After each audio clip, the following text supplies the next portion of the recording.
welcome to the show. You can just go on debating whether the name of the company should come first or the brand that it offers in the marketplace. But for the time being, let's keep it away for some time now, because here is a company which is known by the product that it has offered or it has been offering for years together in the market. Very few would know about this 13-year-old company which has been doing very decent work in the market, but there will be hardly any person in the market among its peers and among relevant circles who wouldn't know about the brands that it has offered so far. TDS Man and Check Man. TDS Man, as you can make out, is like tax deducted at source, which is a very important thing in day-to-day functioning or running of any organization. We have Mr. Ranjan Goenka with us. The name of the brand is TDS Man, and he is literally the TDS Man who has created and founded this excellent product. So over to you, Mr. Goenka. How did you make it happen? I mean, over just 12-13 years. Well, I will not say our journey is 13 years. Our journey is 33 years. For me, the company was never important. Earlier, we were having Jaya Softwares, which is still running, and then 13 years back, we had this company PDS Infotech. But for me, my entire journey has been only products. Maybe later I would be trying to explain to you exactly how the whole thing happened. But basically, right from the beginning, it was products, and starting with a product for a flour milling industry to a stockbroking software. And then we did something on personal investment management. And then gradually, it was in the year 2004 when TDS went electronic. At that point of time, we developed a software for preparing these electronic TDS returns. It started in 2004. It started in a very, very small way. We did it because, very few people were required to file in the electronic format. But as and when the government went for digitization, so more and more people were required to do it. And then we came out with a much bigger software by the name TDS Man, which we launched in the year 2011. And the earlier product we actually merged into this. And this whole thing was done under the banner PDS Infotech. Coming down to your question, whether the brand or the company. Sir, believe me, irrespective of the company we have worked on, we had, even when we get a phone call, it is always by the brand name. Is it TDS Man? Is it Check Man? And believe me, we get 500 calls per day minimum, basically our help desk. And I think our employees, except when they get a check, they probably see the name of the company. They also start believing they are part of the product, not the company. And basically, when we talk about this journey of any product, you didn't have to do it deliberately. Absolutely it just not. Evolved like this. Yeah, but I don't know whether we did the right thing or the wrong thing, but this is what it is. And see, you must have, I've been talking about software products. I don't want to get into this explanation ki what's a product and what is a customized or a project-based software. There is ultimately delivery is a software, but there is a big difference in the approach. So not getting, because we can have a full day session on what is a product and what is a customized project. But basically speaking, the basic fundamental is the same software has to work at thousands and thousands of places when it comes to a product. So ultimately it is a customer who is most important over here because he sees the product before buying. Whereas in a project, he sees my face. If I can sell confidence, then I deliver the product. The product may be something different. So in a product, he first sees the product. So for us, if you look at this entire journey, it has all been about customers. Because when you develop a product, you have to keep the customer in mind that they are going to use it. And as you go along, you have to continuously improve and innovate the product. And the only way you can do it is listen to your customers.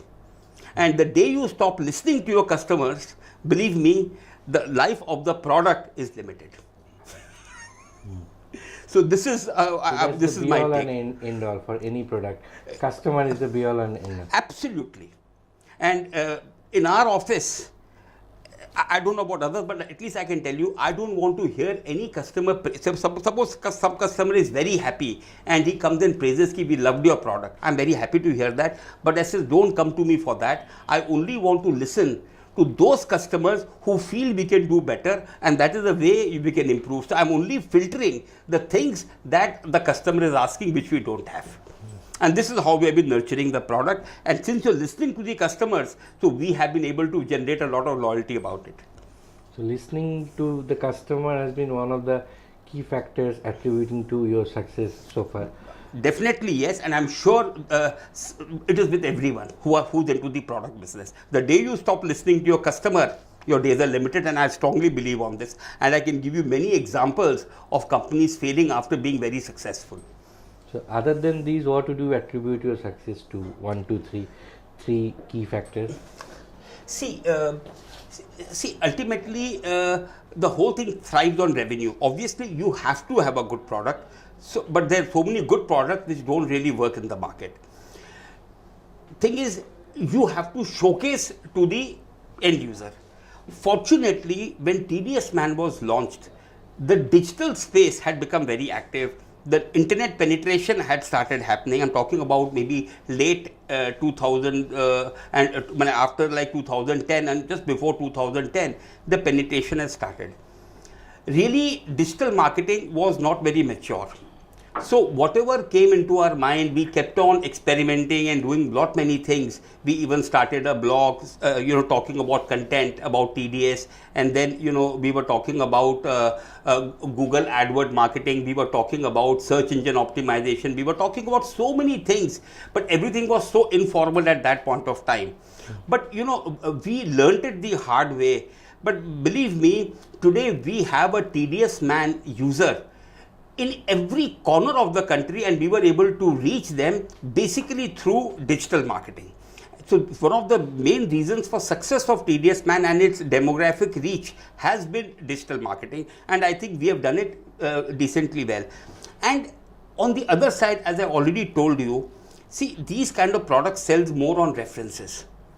If you have satisfied customers, so in their ecosystem, automatically there is an organic growth for the product. It's like word of mouth probably. Word of mouth publicity, and we have got a lot of business through mouth publicity. Yeah. So over the years, which are the industry segments that you have touched upon, and maybe going forward, is there any new sector that you are looking at? Sir, this is a very interesting question you have asked. Basically speaking, first thing you have to understand what is TDS. It is tax deducted at source. So anyone who's deducting tax, whether to make payments to their employees or whether you are making payment to your vendors, they have to file their TDS returns. That compliance they have to do. It is irrespective of which segment you belong to. And the rule for filing the TDS return is the same for the smallest SME, and it is the same for companies like ITC or banks or whatever. It is exactly the same. There is no difference. So when we initially were planning out that we need to launch it, we launched the product at a price of 2,500. So we thought that we are just catering to the small segment. Currently, we have more than 50,000 active users. 80% of that is SMEs. And SMEs is across every segment, because anyone who requires to file a TDS return, it is irrespective to which segment you belong to. And to our surprise, 20% of the customers include some of the biggest names. I can give you some names: State Bank, HSBC, Ola Cabs, even the Prime Minister's office used our software for some time, Indian Railways, Ministry of Defence, the Parliament House, BCCI. In fact, like, the list can go on and on and on. There's no end to the list. You name it and it's all there. In fact, if you ask me also, I don't know all the names. We have Larsen and Toubro, we have Bharat Forge. All these are top-notch companies. They're all using it. But they are just the 20% of the segment. They're just the 20% of the segment. So basically speaking, this is one product where there's a thing called a segmentation over here. Yes, definitely, we have matured, and what is happening is ki for larger companies, we have come up with more features with, added, functionalities they wanted. So, we have different versions with different pricing. So, which is the best fit, people are buying from us. And similarly with Checkman, if you look at it, anybody who is printing checks and who are still writing by hand, they wanted some software. So again, this is very generic. It is irrespective of the segment. So this is a kind of user-friendly tool for preparing tax deducted at source calculations and all that. So it applies to salaried class and non-salaried class both, or? Sir, I think I will first correct your question. Your question was whether it is applicable for salaried class or non-salaried class. The correction is, see, the person who gets a salary, a tax is deducted. So this software is not for the person who receives salary, nor It's for the employer. Exactly. It is for the employer. So an employer is paying salaries and he is paying to vendors. He is doing both the things, and he is deducting tax, and he needs to do his TDS compliance. What is the job of a tax deductor? He deducts, he deposits with the government and informs the government through a TDS return that this money that I have deposited belongs to this employee or this set of employees. This is what and his job is over. We are just acting like a post office as a tax deductor, nothing more than that. So our software, this TDS Man, covers salary TDS, covers non-salary TDS. Yes. And there's one more thing, probably, which is quite in news lately. It is called TCS, Tax Collected at Source. This is slightly different, but I'll not go into that detail, but belongs to the same family. So the entire thing is covered through this software. Salary, non-salary, and what you call TCS. All the three belongs to the same family. And does it have any interface with income tax department per se? Because that's also very important. But absolutely. In the initial stages, it was not there, but in the last about 12-13 years, progressively, the department themselves have digitized a lot of things. And TDS Man is completely interfaced with different portals for different purposes. Like there are 3 portals of the income tax department. One is the income tax portal by itself. They have a e-filing section. So it is completely integrated with that. Then they have a dedicated portal only for TDS, which is called Traces. It is again integrated with that. And again, the fourth one is NSDL. NSDL is a private organization, but they're doing a lot of work for the income tax department. So a lot of things are dependent on them. So we are even integrated with that. So the entire software is integrated with these multiple places. The beauty of the software is from the same software platform, you don't have to bother where exactly you need to go in the income tax space. It's all converged into the software itself. it's like a seamless integration. It is a seamless integration. So the basic mantra is like do it yourself. If you're an employer, maybe engage in some MSME or some other sector, for you doing things simply and in a very easy manner is the basic mantra. That's what you offer as an entrepreneur. Sir, I'm glad you asked this question to me. In fact, this has been one of my pitches for the last, ever since we launched this product. Probably this pitch I've been giving to everyone. You know, the typical question asked is, our CA does it for us. We have a tax professional who comes and he does it for us. Sometimes, taxation is one subject which nobody likes. As an entrepreneur, for me, any tax compliance is a burden. So they just keep it away, somebody else will look into it, and if there's a problem, they will take care of it. Initially, TDS return filing was once in a year. Thereafter, it became once in 3 months. So the compliance frequency increased. Then came a situation that after you file a return, the gentleman or the person whose tax you have deducted comes to know within a month's time whether you have done the compliance for the deduction he has done. If you have not done, he is after your life. It's as simple as that. if I give somebody a check after deducting a tax, and the guy comes to know within a month's time, within a month from the day I'm supposed to do the compliance, whether he has got the tax credit or not. If he doesn't get the credit, immediately he comes back to us. So what was happening was, with these things getting implemented, what was happening, the what you call the perfection in compliance, and there should not be any delays in this, there should not be any errors in this, what you call demand kept increasing. Now, depending upon an outsider, the problem what was happening is that everyone was giving it to that guy, and that guy is overloaded with too many people, and he has those clerks working for them. And then what was happening, things were not happening on time, careless errors were getting into it. And again, as an entrepreneur, I was getting calls from my vendors and employees, sir, ami to taka pelo na, this thing has not come in. So basically, what is happening was, people were very much disturbed about this. Then my pitch was to everyone, sir, you have deducted the tax, you have made the payment. You simply have to file a return that is just informing the government. You have all the data. When you're giving this data to your professional who is going to file a return for you, you put the same data into the software and generate a return and file it yourself. And once they did it for the first time, they said, we could have done it earlier also. It was as simple as that. So when it comes to do it yourself, see, there could be exceptions, but actually speaking, you'll do it on time. Since it's your data, you are very careful about its correctness, because you can always see your data. Whereas if you are a tax professional and 20 data are in front of you, you'll never know whether it is right or wrong. But at least you will know whether your data is right or wrong.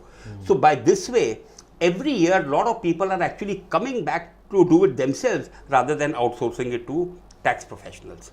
But again, you can always outsource it if you have a dedicated team, if you have a very highly professional team, fully integrated with your accounting system. In that case, it can still be done. But SMEs are more at a loss by outsourcing it. Maybe the person you are outsourcing it is using the same lot of people.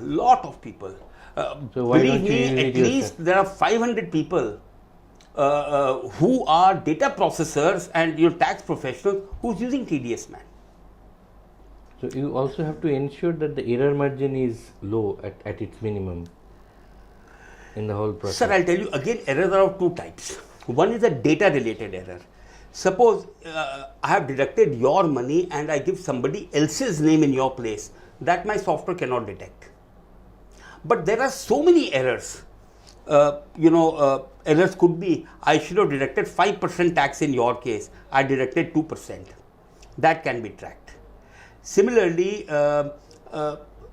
if I've done a delayed deduction. See, I don't want to go into the detail. Errors can be of many types. One is a data related error, which is beyond the scope of the software. And second thing is, we are talking about what you call technical errors, which can be logically determined. So we do a complete check, a logical check of what you call all the technical errors before the final return is being generated. Okay. And one of the very common errors is, which is one of the very strong features of the software, is there is the PAN error, PAN number error. So we have a facility in the software wherein the PAN can be verified with the income tax department, and then it is confirmed that this PAN is okay. Otherwise, suppose if I give a wrong PAN number, so you will not get the tax credit. So it will automatically get detected. Yeah, but there's a facility, you have to detect it through that. So before filing the return, we say we have a complete dashboard which actually does a complete error check for you. And then tells you that your returns is healthy. Now you go ahead and file the return. We call it error-free return. If you look at our, our pitch is that we talk about error-free returns always. See, error-free TDS returns. Right. Yeah. So other than this TDS Man, you also have another very popular product called Checkman. If you could throw some light on that in brief. See, Checkman was never in a schema of things we want to launch something like Checkman, because checks was already on its way out. But the problem with TDS Man is that TDS Man is a compliance software, and there is a calendar for it. So when somebody buys TDS Man, say now, he doesn't buy for the next 1 year. Then again he renews the subscription next year. So my sales team had very little to do during the course of the year. Yes, we had a lot of activities, but we used to always feel that we could utilize them better. So we created this product because the segment is the same, the accounting team that we need to sell the software to. So we created Checkman. We created it very fast and launched it in sometime in 2012. And we just thought it is going to be a side product which probably will fetch us some revenue. But to our pleasant surprise, this product itself took off so well and was, we had such great responses.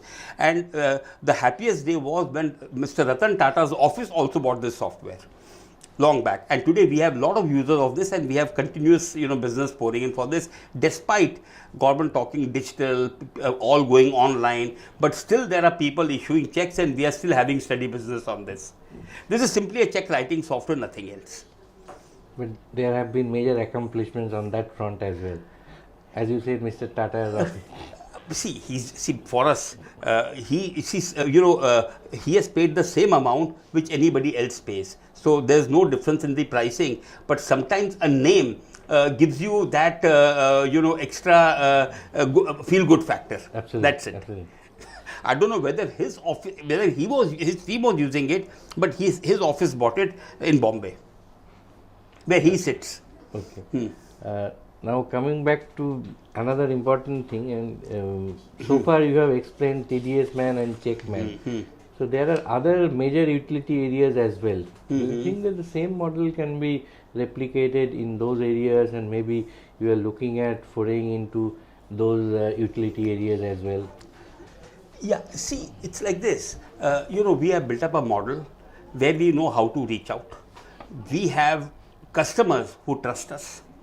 So, we are already in the process of launching a few more products, but I would like to talk more about it once we launch it. It's going to be a different product, but again catering to the same ecosystem of taxation and accounting. And we'll talk more about it. But let me tell you some of the new developments that, which has happened recently, and which we will be doing, which we're already in the process of, implementing it. See, TDS Man is the offline software that we have been talking about.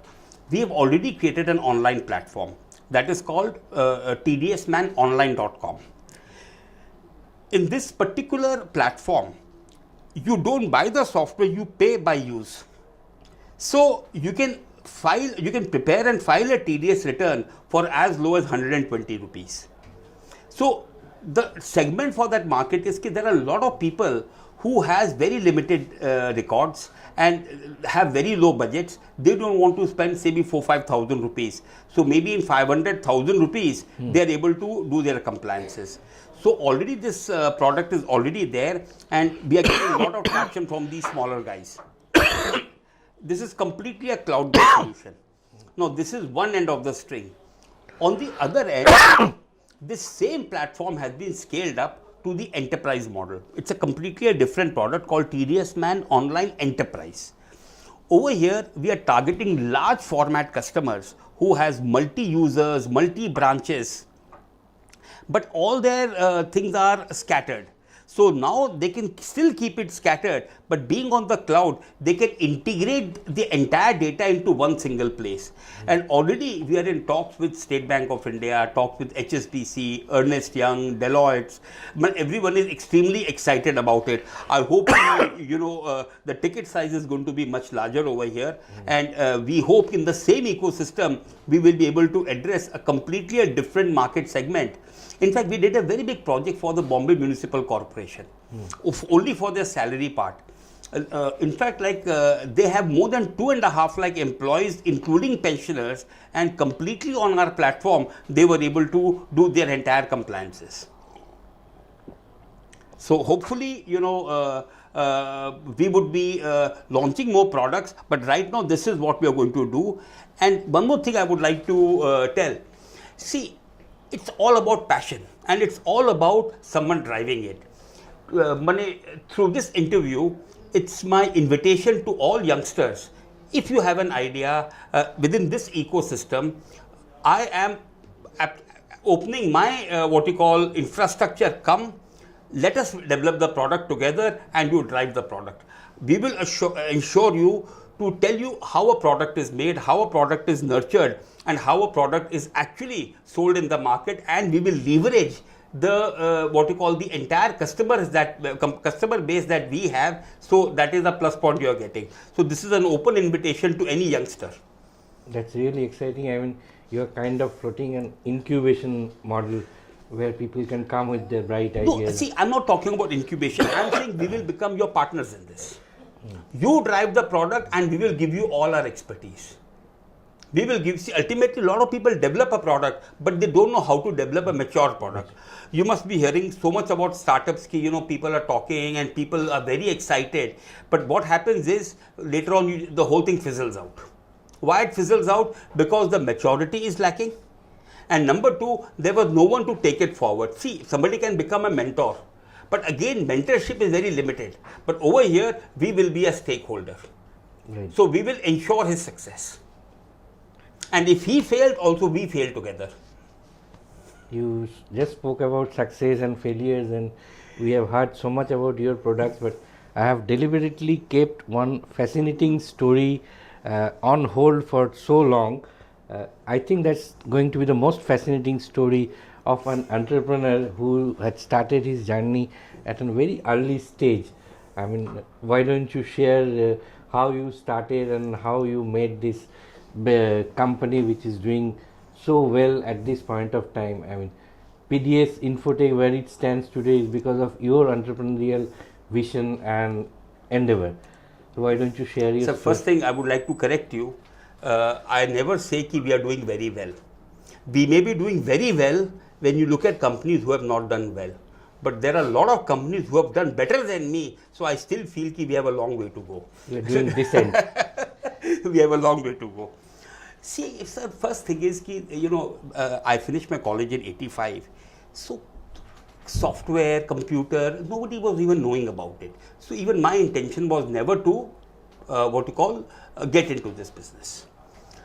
Fundamentally, after completing college in 1987, beginning I believe, St. Xavier's Computer Center started by St. Xavier's College, and a friend wanted to also do it. So together we just gave the entrance exam and we were able to get through.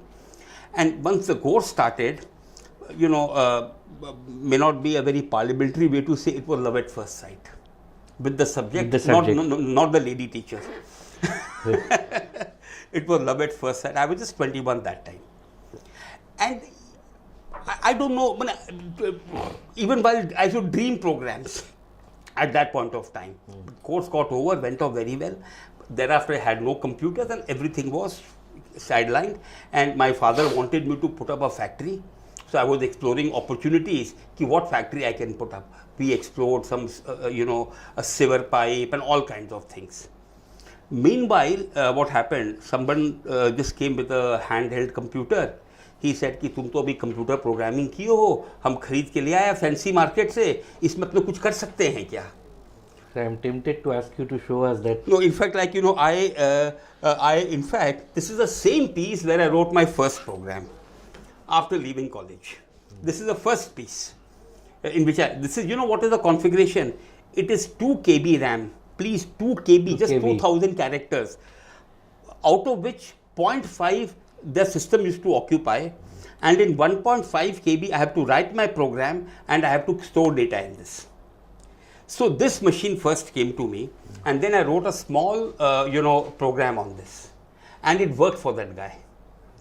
That day I realized it has got a commercial value. I did not charge him anything, and then probably I wrote another 8 to 10 programs on this, charged 500 to 700 rupees, and believe me, it was the princely pocket money for me.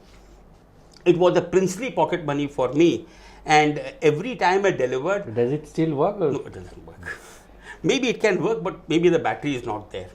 So basically speaking, it all started with this, and then I would say I was here to stay, and then I got a couple of projects. It was a custom projects, one for the Orient fan dealers, and another was Mangla Hut in Calcutta. They had 3,000 tenants.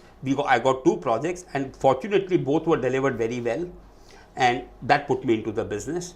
Now coming down to how I got into products, a friend of mine had a flour mill at Rourkela. He told me to develop a software for him for his flour mill.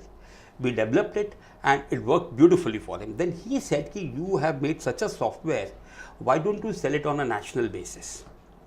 That time I worked with him, I productized it.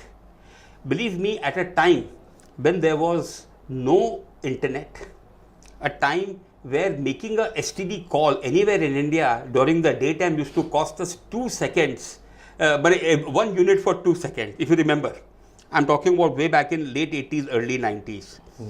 We created this product, what we call a Miller, and in totality, we had about 120 customers in the next 5 to 6 years. So Miller was one of our successes. During this period, we developed a product for the stockbrokers called Shubh Labh. If you go and ask anyone in the stockbroking community, people will still remember Shubh Labh very well. And just wanted to anyway. What you call Shubh Labh was in fact the market leader here in Calcutta. 60% of the Calcutta stockbrokers were in Shubh Labh. It was a very unfortunate situation for us that in the year 2002, you had that major scam in India. This was the Ketan Parekh scam. Calcutta stock market closed down. Even today, it has not started operation. So we actually had to close down this product in 2003, 2004, because only with NSE with 25-30 members using our software, and what we call over here, we had 600 customers. So we, we had to close that product, and then you had the TDS man, and then we are continuing. So it has been products all the way. We have been talking about all successes, where we have. I don't want to get down and telling you we created so many things, so many places we lost money. So behind every success, there are multiple failures. And believe me, every failure you have lost money. But every failure has actually given you back money in your next product. True. And when someone tells me, तुम तो ये काम किया, इसमें तुम 20 लाख रुपया खो दिया, तो मैं एक ही बात बोलता हूँ, my father could not afford me to send me to the Harvard University. So by these failures are my cost for Harvard education. Investing in learning, investing in experience gathering. And believe me, sir, no failure ultimately is a liability for you. Every failure actually becomes an asset for you in your next project. Actually. And I think when you go and listen to any TED speaker, talk about that. This is a global truth. It is a global truth. But everybody thinks, he's a good speaker, he says all these things. No, actually this is the truth, and I have, myself, I have experienced it. And I hope I want to continue my journey. I want to keep on coming out with good products. Success, failure, time will say, but I want to keep on giving my best. So on that spirited note, we'll conclude here. As it is said, that all long journey starts with a small little step. His long journey started with a small computer.